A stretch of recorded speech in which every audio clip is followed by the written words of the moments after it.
Drama serial जुड़वा ज़हरा, जो कि अब सारा के मामलात में बहुत ज़्यादा इंटरेस्ट ले रही है, क्योंकि वो अब सारा को करीब से जान रही है और उसे पता चल रहा है कि सारा के कितने ज़्यादा मसाइल हैं। और इसीलिए फिर ज़हरा सारा को अपने पास बुलाएगी और उसे कहेगी कि हम खुद को इंटरचेंज कर लेते हैं, तुम मेरी जगह पर आ जाओ और मैं तुम्हारे घर तुम्हारी जगह पर चली जाती हूँ। तो पहले तो सारा नहीं मानेगी और कहेगी कि मैं तुम्हारी जैसी नहीं बन सकती, क्योंकि बिल्ली शेर की खाला तो बन सकती है लेकिन शेर कभी भी नहीं बन सकती, और इसीलिए तुम जहाँ पर हो वैसे ठीक हो और जहाँ पर मैं हूँ मैं वैसे ठीक हूँ। लेकिन ज़हरा कहेगी कि मैं तुम्हारी हेल्प करना चाहती हूँ और इसीलिए फिर ज़हरा पहुँच जाएगी सारा के घर। पहले सारा को सब कुछ अपना सिखाएगी और फिर सारा ज़हरा की तरह रहने लगेगी और ज़हरा सारा की तरह रहने लगेगी।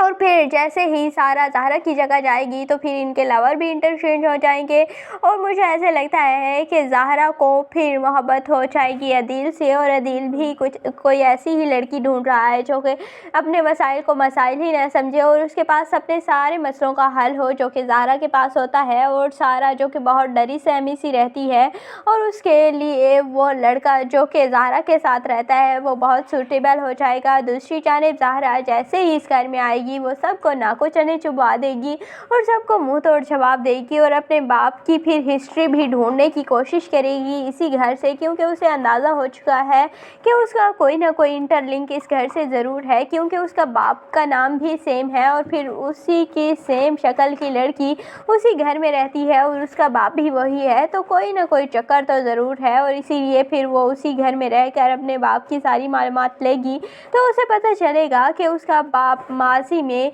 उसकी माँ के ऊपर बहुत तशद्दुद करता था, जिस वजह से उसकी माँ डर की वजह से वहाँ से भाग गई थी और फिर सारा वहाँ पर रही और जो सारा ने ज़िंदगी गुजारी वो बहुत मुश्किल थी। और मुझे तो ऐसे लगता है कि अभी तक सारा की माँ को भी ये बात नहीं पता कि उनका जो दूसरा बच्चा था वो बेटा नहीं बल्कि बेटी थी, क्योंकि उसकी नंद उसे यही बताती है कि तुम्हारा बेटा फौत हो चुका है और तुम्हारा शोहर तुम्हें जान से मार देगा, इसीलिए तुम यहाँ से भाग जाओ। और वो वहाँ से भाग गई थी। लेकिन मुझे ये बात समझ नहीं आ रही कि वो फिर बार बार सारा का नाम क्यों लेती हैं, जबकि वो सारा को ना तो उन्होंने देखा था और ना ही उन्हें पता कि उनकी दूसरी बेटी थी। तो इस कहानी से अभी पर्दा उठाना बाकी है। आपको ये ड्रामा जुड़वा कैसा लगता है कमेंट सेक्शन में अपनी कीमती राय का ज़रूर इज़हार कीजिएगा, और अगर वीडियो अच्छी लगे तो वीडियो को लाइक और चैनल को ज़रूर सब्सक्राइब कर दीजिएगा।